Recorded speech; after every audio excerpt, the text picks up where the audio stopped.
Hi, this is Shazib Rind, and you are watching me on Voice of Balochistan.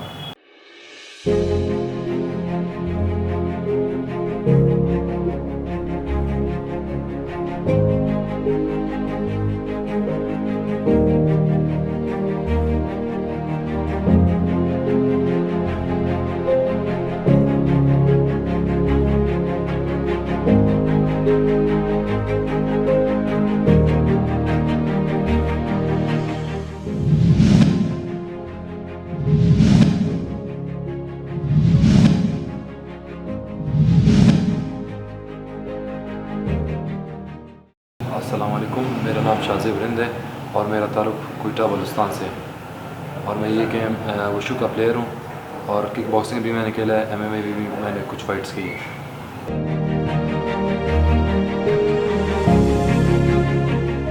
Wushu मैंने 8 साल की उम्र में शुरू किया। उससे पहले मैं एक अनडिसिप्लिन चाइल्ड था जो कि हर दिन बाहर लड़ाइयाँ करता था। तो मेरे फैमिली वाले इस चीज़ से परेशान हो कि मुझे उन लोगों ने वुशु क्लब में एडमिशन दिया। तो वुशु क्लब में जिना टाउन में हमारा एक छोटा सा क्लब था, उधर मैंने स्टार्ट किया। तकरीबन 8 साल की उम्र में मैंने शुरू किया था। तो उधर से होते होते मैंने ऑल बलूचिस्तान इवेंट्स के लिए, उसके बाद ऑल क्वेटा खेला मैंने। उसके बाद जब ऑल बलूचिस्तान मैंने जीता, उसके बाद फिर मैं पाकिस्तान लेवल पे नेशनल चैम्पियनशिप्स मैंने खेली। उसके बाद फिर इंटरनेशनल, उसके बाद अभी मैं प्रोफेशनल खेल रहा हूँ।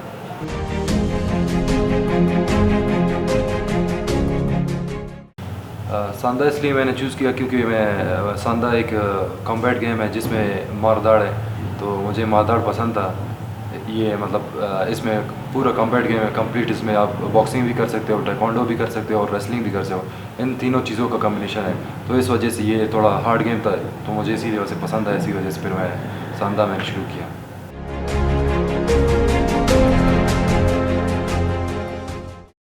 सबसे टफ़ ट्रेनिंग जब सर्दियाँ होती है तो उस टाइम जब सबसे ज़्यादा ट्रेनिंग टफ़ होता है, क्योंकि बाहर मौसम जो है बहुत ठंडा होता है, अंदर हमें ट्रेनिंग करना होता है, सबसे पहले वार्म अप करना होता है।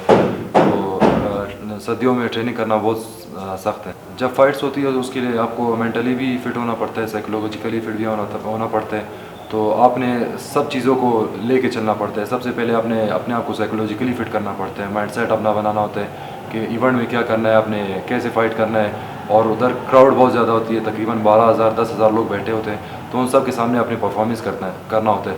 तो उससे पहले हम 1 महीने पहले हम अपना जो है साइकोलॉजिकल जो हमारा माइंडसेट है वो हम बनाते हैं, साइकोलॉजिकली अपने आप को फ़िट करते हैं। फिर उसके बाद फिज़िकली हमारा फिटनेस होता है, फिर उसके साथ हम फिज़िकली भी अपने आप को फ़िट करते हैं।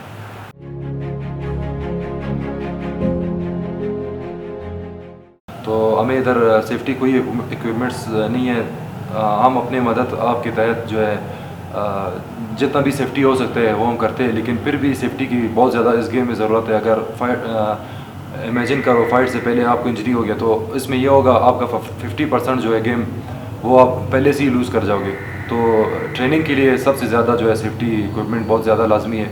अगर आप सेफ्टी खेलोगे, अपना ट्रेनिंग सेफ्टी करोगे, तो उसके बाद जो है आप फाइट में अपना 100% दे सकोगे और 100% फिट होके जाओगे।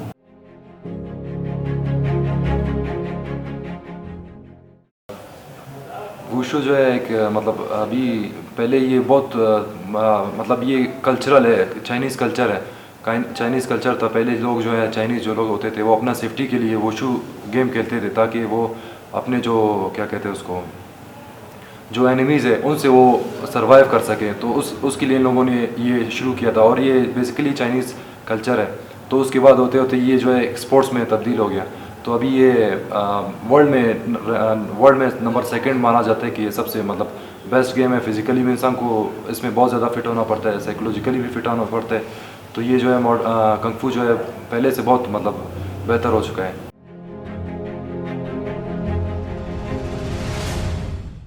वुशु बहुत अच्छा गेम है। इसमें आपको जो है आप अपने आप को मतलब स्ट्रॉन्ग फील करते हो। बचपन में मैं भी बहुत अपने आप को वीक फील करता था। जब मैं वुशु में आया, मुझे वुशु में मैंने डिसिप्लिन सीखा और हार्ड वर्क की मैं, तो अभी अपने आप को मैं जो है कॉन्फिडेंस, मेरे अंदर एक कॉन्फिडेंस बिल्ड हो गया। तो वुशु एक बहुत अच्छा गेम है। मैं लोगों को सजेस्ट करूँगा तो वो वुशु की तरफ आए, ताकि वो अपना जो है फिज़िकली भी फिट हो और मेंटली भी फिट हो।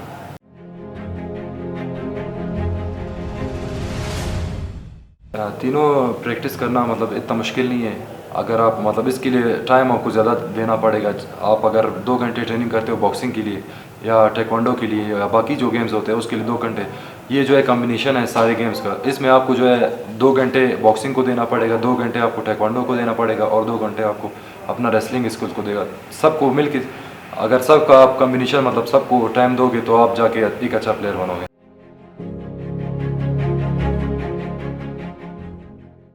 मैं ये मैसेज देना चाहता हूँ कि आप लोग अपना एक गोल सेट करें, एक गोल सेट करें, फिर कोशिश करें ऑब्जेक्टिव्स बनाएं उसी को, उस गोल को अचीव करने के लिए हार्ड वर्क पेज ऑफ। जब भी आप हार्ड वर्क करोगे तो इंशाल्लाह आपको ज़रूर आगे काम आएगा, कभी मेहनत ज़ाया नहीं जाती। तो मैं इन सबको सजेस्ट करता हूँ कि अपने जो आपका ड्रीम है उस पर आप सेट करें ड्रीम अपना, उसके बाद छोटे छोटे ऑब्जेक्टिव्स सेट करें ताकि उस ड्रीम को आप लोग अचीव कर सको।